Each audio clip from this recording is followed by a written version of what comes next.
Doctor Neha Vashishtha Agarwal इन Sanjeev multi speciality hospital, और मैं आपके साथ नॉर्मल जो केसेस हमारे पास आम डिस्कस करने वाले होते हैं, जिनमें पेशेंट्स की बहुत क्वेरी रहती है, हम उनको डिस्कस करेंगे वन बाय वन एंड उसके सॉल्यूशंस हम आपको सजेस्ट करेंगे।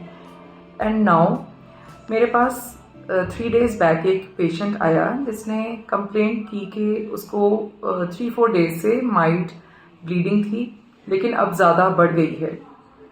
तो ऐसी कंडीशंस में हमने उससे history Lee.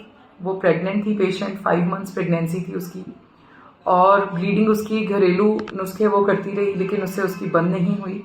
Then she came to us in Sanjeev multi speciality hospital, gynae department. तो उसको हमने एक ही हिस्ट्री में पूछा क्वेश्चन कि क्या आपने कोई रिलेशन बनाया है अपने हस्बैंड के साथ, तो शी सेड येस।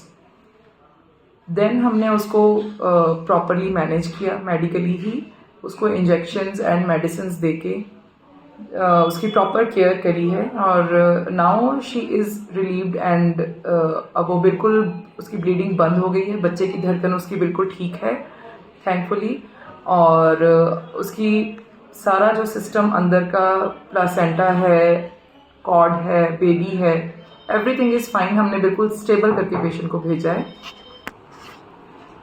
तो आज हम डिस्कस करेंगे कि किन किन कंडीशंस में हम इंटरकोर्स नहीं कर सकते या उसमें डेंजरस रहता है, बिकॉज कोई भी रिलेशन बनाना है हस्बैंड के साथ तो एक बार medical advice from your prescribed doctor ज़रूर चाहिए।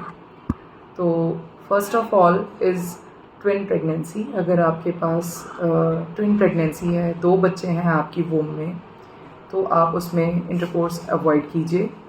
अगर प्लासेंटा आपका लोअर डाउन है, जिसको हम आम भाषा में अवल बोलते हैं, अगर अवल नाल आपकी बच्चेदानी के बिल्कुल मुंह पे है या नीचे है, उन कंडीशंस में आप इंटरकोर्स अवॉइड करेंगे। अगर कोई लीकिंग की आपको हिस्ट्री है, उन कंडीशंस में भी आप इंटरकोर्स अवॉइड करेंगे, बिकॉज ऐसी कंडीशंस में बैक्टीरिया जो रहते हैं थ्रू द सीमन जाने के चांसेस रहते हैं, जिसकी वजह से आपके बच्चे को इन्फेक्शन होने के चांसेस बहुत इंक्रीज़ हो सकते हैं। एंड जिसमें बच्चेदानी का मुंह, जिसको हम सर्विक्स बोलते हैं, अगर वो छोटा